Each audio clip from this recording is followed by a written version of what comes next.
the #1 GDPR and NDPR expert that the Nigerian market is yet to recognize. I'd like you to introduce yourself and get people to know who you are.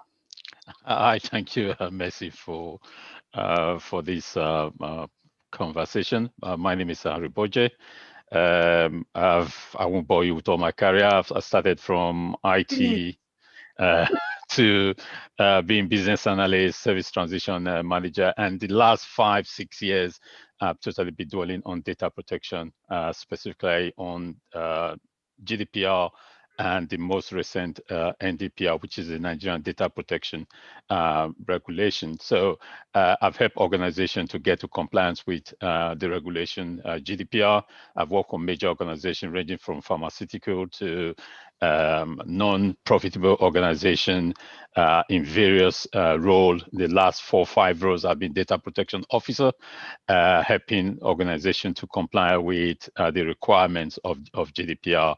And recently I've helped organizations I don't want to mention the organization name, major local authority in Nigeria to get compliance with NDPR. So yes, that has been my bread and butter in the last, I would say, 6 years. And it's been a good bread and butter. It's been a good bread and butter.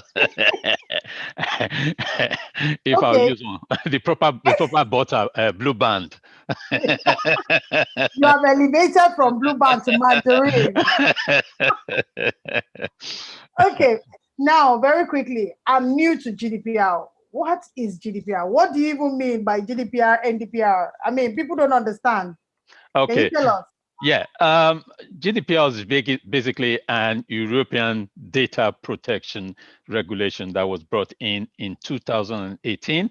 What that means is it now gives power to individual, which you will hear, we call them data subjects. What that means is now organizations don't need to use your data the way they want it. The data now is in your hand. You have to give them consent.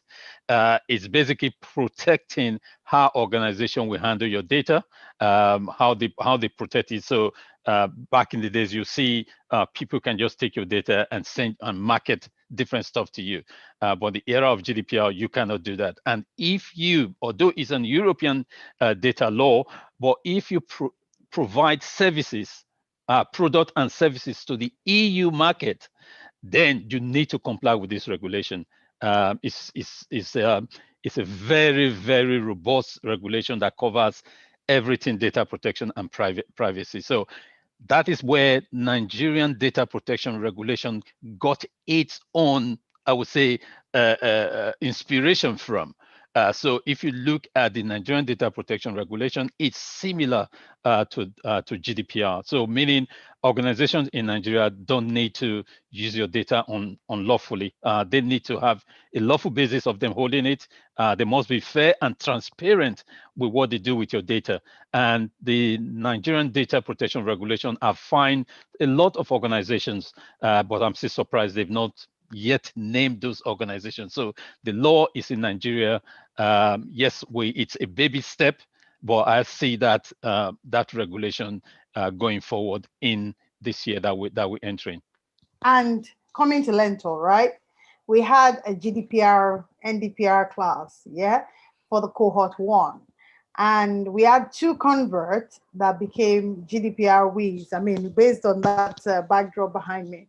So I want you to share your experience training cohort 1 and the adoption, just the acceptance. And I'd like you to actually emphasize the benefit of the GDPR space, because a lot of people are underestimating it. You know, Nigeria bandwagon, when it starts becoming popular, you are now late to the game.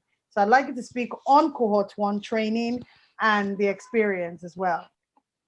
I think cohort 1 training, when I was developing the training slide, first of all, I was thinking on how I'm going to make it interesting, because on the face value of it, it looks as if it's a legal document that you need experience as a lawyer for you to understand that. That is not the case. If you can read and understand any document, then you can understand EU data protection regulation. I think I got few people, 2 or 3 of them that were interested in GDPR. GDPR is just another, like we use Messi in agile. It's a mindset, how you want to understand that regulation. First of all, if you can understand that regulation, you will be able to advise your client. Yes, in Nigeria it has not picked up, but I know a lot of organizations, European organizations, are in Nigeria. So long they're in Nigeria, they will still need to comply with the regulation, especially if they transfer data from the EU to, say, maybe in their server in Nigeria. They need to be compliant with the EU regulation and also the Nigerian data protection regulation. So yes, it will take time for people to understand it. But I know people will we say now, oh, it will not take off, it will not work. And based on my experience when I started GDPR, that was the story. That it's not gonna work. And because of that, a lot of organizations fell back in them getting compliance. Now you see a lot of organizations, they are now struggling to get compliance with that regulation, which if they have taken it at the first instance to say, yes, I need to comply with it, then it would have been much easier. Now to the individual, to the people that are going to help to implement those regulations, it is now in the Nigerian market, it is now you now need to train. You don't want to wait for for a lot of people to be in the market before you try and get in. It's better you understand it now, you train it now, and then you can advise organizations moving forward. So in cohort 1, those that those 2 guys that I know have interest in it, I've been having discussions with them. I mean, I'm so surprised, I'm so impressed, not surprised, with what they come up with. Because they've gravitated towards that regulation. It's just more of you reading about the regulation and kind of interpreting it to suit the organization that you're working for. I'm muted. Thank you so much, Ari. I'm always multitasking. And the 2 people, I don't know why you're not mentioning name. Okay. Toluola Odubonojo and Rashid Oguniran. So these are people that are early adopters, okay? And I see them doing great things because truly they recognize the opportunity that this industry actually does present itself. And so I'd like to do a quick retro. What did we do so well with cohort 1? What do we need to improve on? Or what do we need to stop doing? And what do we need to do more? Okay. I think what we did well, in my view, in cohort 1 is, first of all, gathering those set of individuals that didn't understand, say, maybe agile, they didn't understand what GDPR is, they didn't understand what business analysis is. We were able to kind of bring those skills to them for them to understand what that is, to understand that agile, again, is something that is growing in Africa, especially in Nigeria. It is time for them to take opportunity of that. I know when we started the first 2 weeks, even the 3rd week, people were saying, I don't understand, I'm lost, and I'm that. But by the 4th week, I begin to see kind of a transformation, how they now start talking agile, they now start using that lingo, explaining it. I think the first time that dawned on me, where I can't remember the two of those students that were actually more than 2, they were arguing a topic. And I sat back and looked back and said, where did these people that didn't understand what agile is in the last 2 weeks, all of a sudden, they've started arguing about what they meant, what they understand. So it's something that's interesting. It's not difficult in my view. Nothing is difficult. If you put your mindset to it, you will always achieve something. I think what I would say, possibly that didn't go right, would say maybe we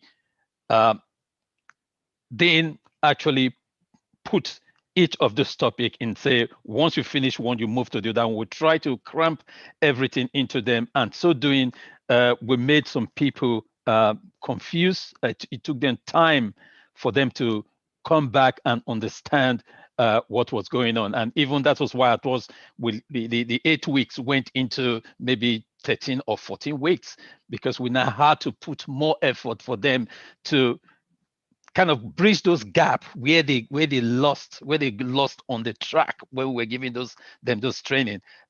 So now how we improve it is, for now we need to structure it in a way that we make sure once you attaining, maybe it's the agile passion of it you're looking at, is the scrum you're looking at, you say yes, we've kind of not getting 100%, maybe 60, 70% of that, we'll move to that one. And at the end, we might kind of do what we call maybe a Rex through again to kind of look at all what we've taught them in that 8 weeks in the last week and say, okay, this is what we've done so far.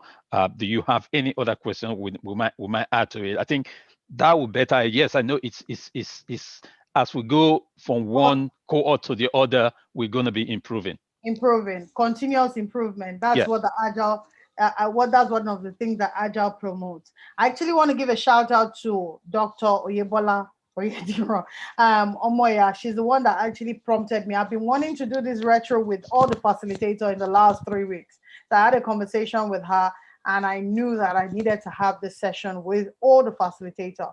I want to say thank you. One thing that many people don't realize is, a lot of people have said I'm crazy anyway, because I lumped up like GDPR, project management, business analysis, agile scrum, then the PSM, then the CSM.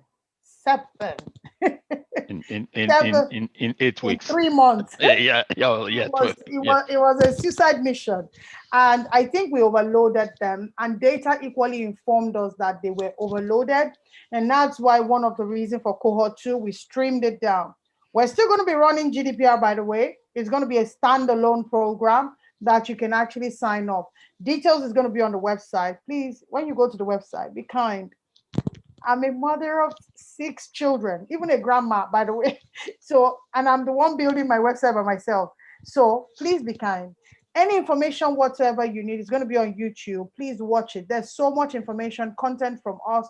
It's on YouTube and you can watch that. And please follow our YouTube channel and turn the notification on for more details. I want to say thank you, Ari Boje. More details on the GDPR will be on the website shortly. And we'll have to demonstrate all the courses that will be coming and the content of it. This is a place that you need to open your eye. Ordinarily, on the day we were taking the GDPR classes, we actually saw that the market asking was what? 250,000 for just GDPR alone, right? Yeah. Even there are some that goes for 300, 400, even. It depends on who's offering it. 350,000 for one course. But for LEARNTOR, because of the strategic partnership with someone like Ari Boje, and by the way, he said, don't let me bore you. Let me now tell you his resume. He actually sits as a secretary on the GDPR European Union body as a secretary. So he's a global person. It's not a cowboy, because a lot of people come up and the guy says, I am this, I'm that, without having the necessary professional background to carry the backing of what they say they do. So it's an honor to have you in the faculty. I can't wait for us to launch the GDPR class, and it will be a blast. Any last words? Any last words from you? Yeah, just what I would say, especially in the Nigerian market, if you want to learn agile, if you want to learn data protection, business analysis, I think LEARNTOR will be your first point of call. I think I know all the trainers, all the facilitators there. I've had dealings with them. I think they are professionals in their field, and they will give you over more than you expect. So when you are coming, be prepared. It's not just because you just want to do a training. This is a training with a difference. We're giving you experience of what we've seen in the market, and I think that would help you as well when you decide on which of those fields you want to go into. Thank you so much, Ari. The best thing. And indeed, we have a very rock solid faculty. We're not training right now. Ari and I were doing some B2B together, and that's the way to go. We have a rock solid team, and I'm so grateful for the team that we have and the spirit in which we're working. Thank you, Ari, and thank you for being an amazing, amazing participant on the LEARNTOR Cohort 1. Thank you, Messi. It's a pleasure.